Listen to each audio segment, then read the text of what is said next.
Generate stone from thin air and obsidian from redstone or string. Netcasts you love from people you trust. This is Twit. Help support Twit with your Amazon purchases. Visit twit.tv/Amazon, click the Amazon banner, and shop as usual. That's twit.tv/Amazon, and we thank you for your support.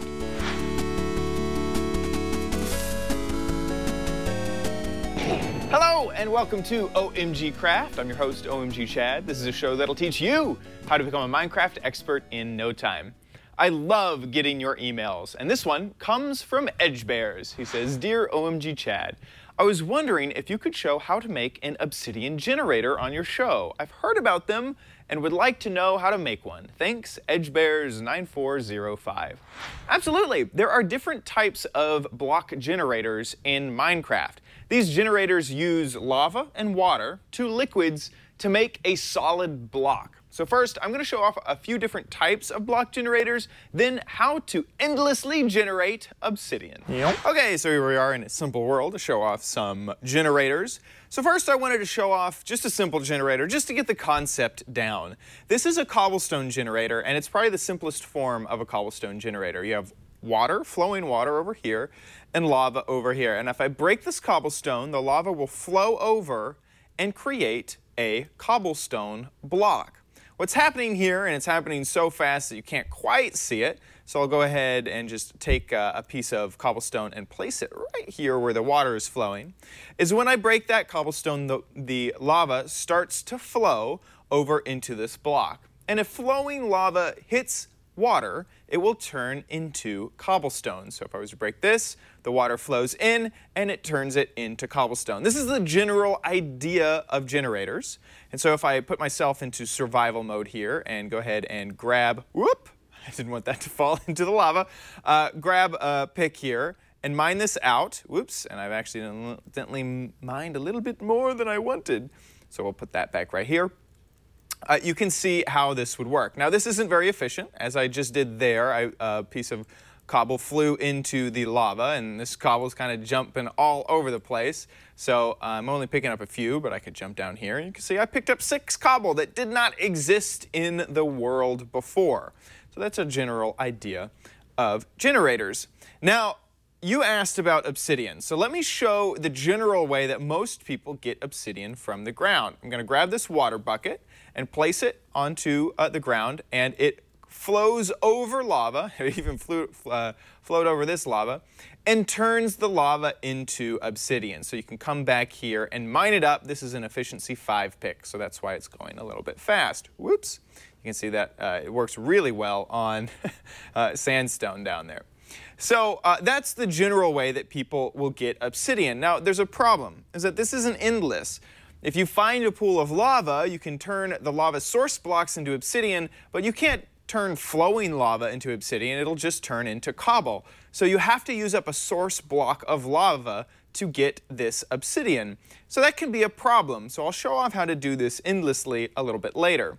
But if this is your tactic, it's a pretty good tactic. Now, a lot of people run into this issue where once you start to pick up obsidian over lava, it will fall into the lava underneath, because normally these pools are a few blocks deep. So I have a tip for you.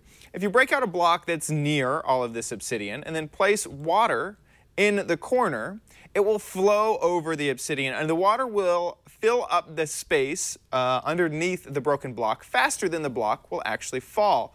So you can clear away obsidian without the fear of you losing the block. So that's kind of a small tip, is place some water in a corner, and it will flow over the lava before it eats up your precious obsidian. It's pretty hard to get, so you want to keep that. Now, before I move on to how to endlessly generate obsidian, let me show off one more thing, because we can endlessly generate cobble, but we can also endlessly generate smooth stone. And smooth stone would be useful if I had a silk touch pick. I have not enchanted this with silk touch, but if you wanted to quickly get smooth stone, the object is pretty similar to cobblestone, except that you need to have your lava flowing down onto water from above. It can't make it from the side. And it can't, whoops, I broke that. This pick that I have here is super powerful, so I keep breaking blocks in my own little world here. it can't flow from any other direction, so it has to flow from above the block of flowing water, and that is how you get smooth stone. Now I'm just making cobblestone now because I keep breaking it, but if you had a silk touch pick, you could use this to get your smooth stone. So just keep that in mind if you want to create a smooth stone generator. Now, I mentioned that we would be able to make obsidian endlessly. Now, lots of people think that this might not be possible, but there is either a bug or a feature. There's arguments on what this is exactly, on how to endlessly create obsidian. I'm going to quickly game mode myself because you guys understand that if you had a pick, you could do this yourself. So what's happening here is I have some lava. It's ready to flow down. It's being held up by these pistons, and then it is going to land on this string here, and we'll see what it does. You can already guess that it will probably create obsidian. That's right. Then we can close this up so that we can quickly go down here, and if we had a pick, we would pick up all of this obsidian. Now, the string is very important. For some reason in Minecraft, whenever flowing lava falls onto one of these flat blocks, it could be either string or it could be redstone, so this also works with redstone. Instead of it becoming cobble, which it should, it actually becomes obsidian if it's next to this flowing water. So you can see it works with redstone as well. Now, this is really, really useful. Who knows if it's a bug or it's something that will stay in the game for a long time. But at the moment, it works in 7.10. Hopefully this doesn't go away, otherwise this video will be out of date. Now, there's a thing of note with the string. You have to use these hooks, these string hooks, and you also have to be facing in a north-south direction. You can see the sun over there. That would be in the east. The sun is rising in the east and it goes over to the west. And so as long as your string and these hooks here are in a north-south direction, it could be either way facing, this will work, and you have to have the hooks. If I break these hooks here, let me grab one before I destroy them all. So I have these hooks. I don't have the hooks anymore, and the string is just going north-south.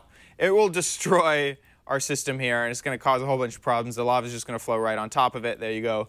You can see that now it's creating cobblestone. Oh my God, it's just making everything really, really difficult. So you have to have down hooks, and you have to be facing north-south direction, and then the string will work. And string is pretty easily gotten. You can just use a spider spawner. If you find a cave spider spawner and kill those spiders and get lots of string. And that'll be an endless way to get string, and that's how you can endlessly get obsidian over and over again. And try not to break your contraption with either your efficiency 5 pick or being in creative mode. Yep. Now, the obsidian generator design that I just showed off is a simplified version of Muscatard's generator, and in his generator, he had bud switches to detect when the string has been placed, so it could start and stop the lava, and you don't have to go and flip a lever.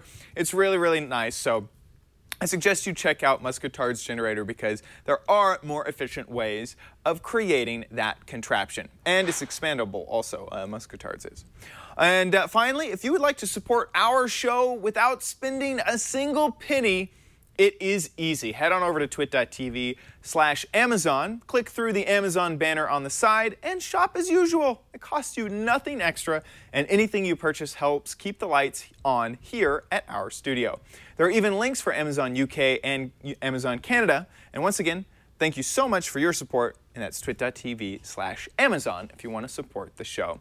If you would like to send us some more tips, feedback, suggestions, feel free to hit me up at mail@omgcraft.com. If you would like to subscribe to the show, do so at youtube.com/omgcraft or twit.tv/omgcraft. Thanks so much for watching. See you next time. Bye.